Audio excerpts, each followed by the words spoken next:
Foredoom by Georgia Douglas Johnson.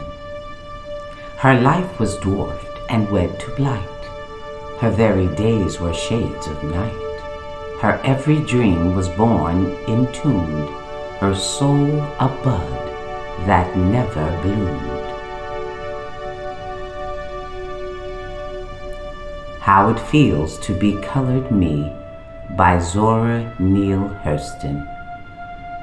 I am colored, but I offer nothing in the way of extenuating circumstances, except the fact that I am the only Negro in the United States whose grandfather on the mother's side was not an Indian chief. I lived in the little Negro town of Eatonville, Florida. It is exclusively a colored town. And the only white people that passed through the town were going to or coming from Orlando.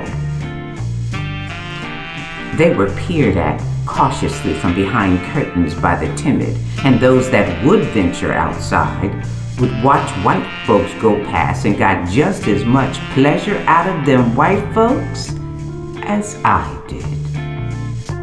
The front porch might have seemed a daring place for the rest of the town, but it was a gallery seat for me. And my favorite place was up top, the gatepost. I usually spoke to them in passing. I would say something like, "How to do? Well, I thank you. Say, where you going?" I would probably go a piece of the way with them, as we say in the farthest Florida. Now, of course, if one of my family members happened to come to the front in time to see me, why, they'd call me back home. Even so, I was the first welcome to our state Floridian, and I hope the Miami Chamber of Commerce will please take notice. I remember the first day I became colored. I was 13 and I was sent to school in Jacksonville. I was not Zora of Orange County anymore. I was a colored girl, to be seen, not heard.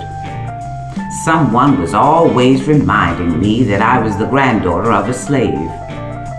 You see, slavery is the price my ancestors paid for civilization, and I do not feel colored unless I am in front of a white background.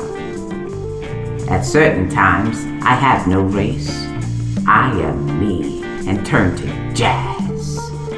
You see, jazz tells many stories, and inside myself, I listen as my body responds to the highs and lows of the music.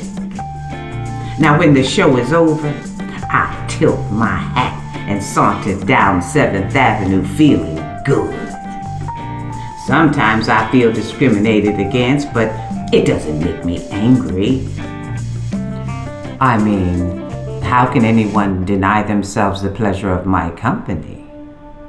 Still, my shoes were saved for a road not for me, that never was and never will be.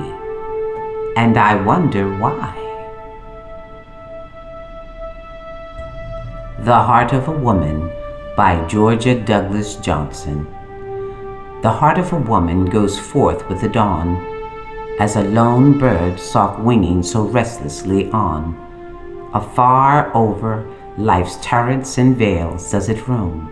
In the wake of those echoes, the heart calls home.